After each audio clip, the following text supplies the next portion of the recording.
দিয়ে সিদ্ধ করে নিয়েছি। পেঁপেটা আগে থেকে প্রেসার কুকারে দিয়ে সিদ্ধ করে নিয়েছি। এখন এটা রান্না করব।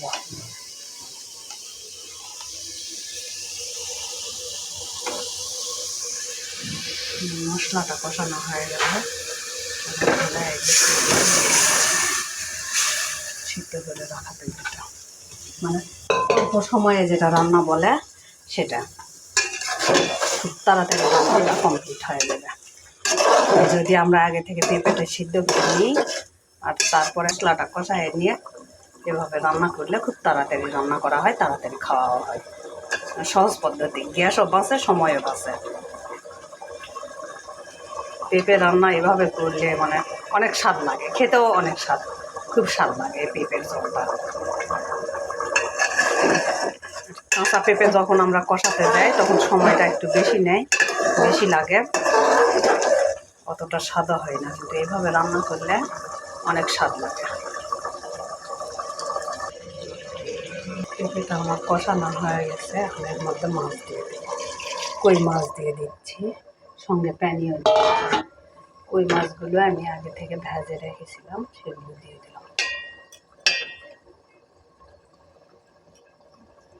কই মাছের ভেজি খেতে বেশি মজা লাগে, ওই জন্য আমি অল্প কিছু মাছ এখানে দিয়ে দিলাম, যাতে তরকারিটা একটু স্বাদ হয়। খালি পেঁপের ঝোল রান্না করলে তার অতটা স্বাদ লাগবে না, এই জন্য অল্প কিছু মাছ আমি এখানে দিয়ে দিলাম। আর এই যে কই মাছ ভেজি খেতে অনেক মজা লাগে, অনেকগুলো কই মাছ আমি এখানে ভেজি করে রেখেছি। পেঁপের ঝোলের সঙ্গে কই মাছ ভেজি সেই মজা, সেই স্বাদ।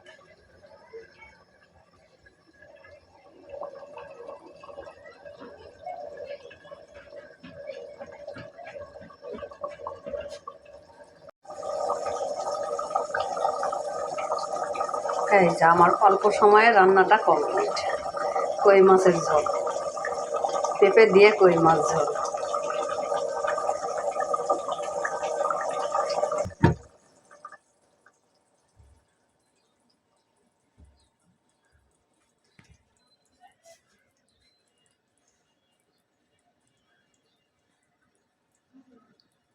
রেডি হয়ে গেল আমার কই মাছের ঝোল, পেঁপে দিয়ে কই মাছের ঝোল।